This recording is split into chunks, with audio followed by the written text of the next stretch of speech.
फोडाफोडीनंतर महायुतीमध्ये आता खोक्यांवरून वाद पेटलेला आहे। कारण खुद्द भाजप आमदारानेच आता शिंदे गटाचे आमदार संतोष बांगर यांच्यावरती 50 खोक्यांचा आरोप केलाय। त्यामुळे आता शिंदे भाजपमध्ये शाब्दिक युद्धही रंगलंय।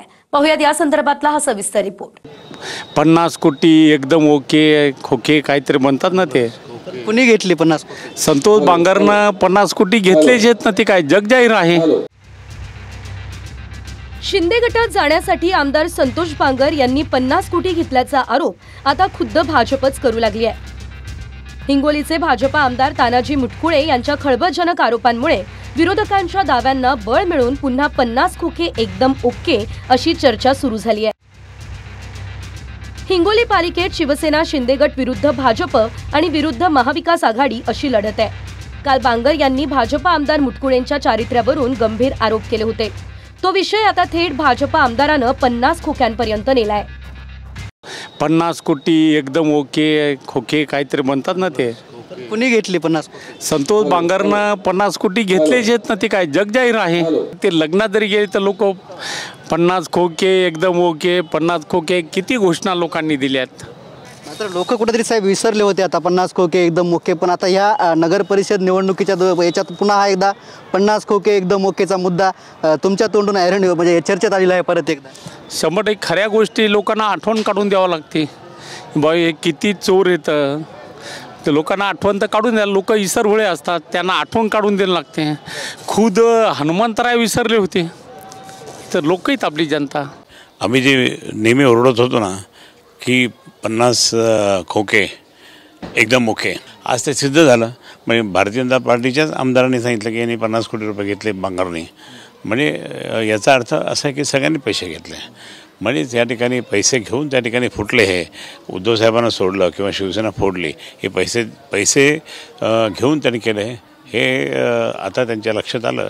अरे जाऊ दे रे, ते आता काय त्यांना दुसरं काय काम धंदा उरलेला नाहीये। पण तुमच्याच मित्र पक्षाचे आमदार त्यांना विचारा जाऊन, मित्र पक्षांनी जे आहे एकमेकांबद्दलचे बोलताना ताळतम्य बाळगलं पाहिजे। सगळ्यांनी एकमेकांबद्दलचं एक आचारसंहिता पाळली पाहिजे।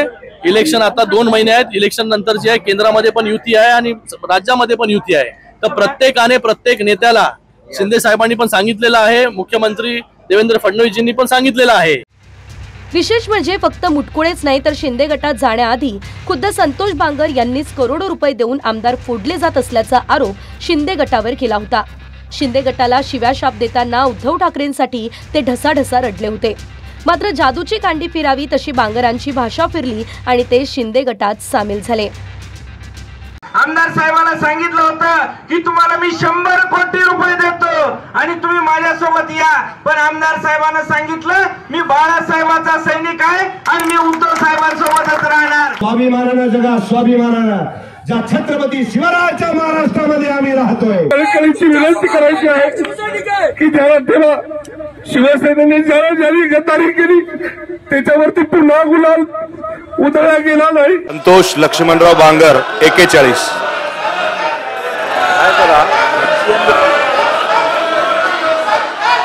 पण हे नक्की आहे कारण यानं आदल्या दिवशी मोठ्या प्रमाणात रडापडा केला होता। तुमचे लेकरं भिकल लागतील, तुमच्या बायका तुम्ही मुंजेर असाल असं बोललेलं प्रसार माध्यमांना माहीत आहे। आणि दुसऱ्या दिवशी एकदमच शिंदे साहेबाकडे गेला। उद्धव ठाकरे साहेब देव येत असा म्हणणारा माणूस उद्या शिंदे साहेबाकडे जातो, याचा अर्थ काय? बांगरांनी अचानक साईड कशी बदलली यावरून अनेक दावे प्रतिदावेही होत आहेत। मात्र खरं कारण अद्यापही गुलदस्त्यात आहे।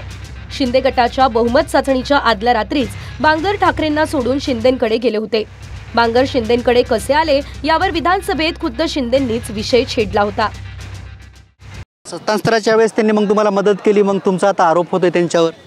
कधीच त्यांनी स्वतःनं मदत आम्हाला केली नाही, त्यांची काय आवश्यकता नव्हती आणि त्यांचं आणि माझं कधीच जमलेलं नाही।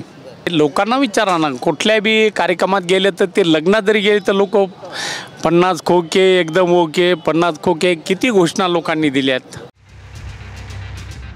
दरम्यान जर आरोपांनुसार बांगरांनी 50 खोके घेतले तर त्याचा व्यवहार कुठे झाला? कारण बहुसंख्य आमदार गुवाहाटीला गेले होते। जर पैसे घेऊन व्यवहार झाला तर भाजपनं युती कशी काय केली? अशा अनेक प्रश्नांवरती भाजप आमदार मुटकुळेंनी मात्र हसत हसत उत्तर देणं टाळलंय। हे 50 कोटीचा व्यवहार कुठं झाला असावा, काय याच्या संदर्भात माहिती आहे का तुम्हाला? आता सर्व जनतेला माहीत आहे ते विषय कशाला पुन्हा पुन्हा छेडता? हे दाव्यानेशी सांगता तुम्ही 50 खोके म्हणून? 100% हे पैसे येतील कुठून? जेवढे एवढे मटक्यातून जमा थोडे होतात. मटक्यातून तर होतात जमा, पण एवढे होत नाहीत. त्या 50 खोक्यातूनच हे चाललेले आहे चित्र. रमेश चेंडके, TV9 मराठी, हिंगोली.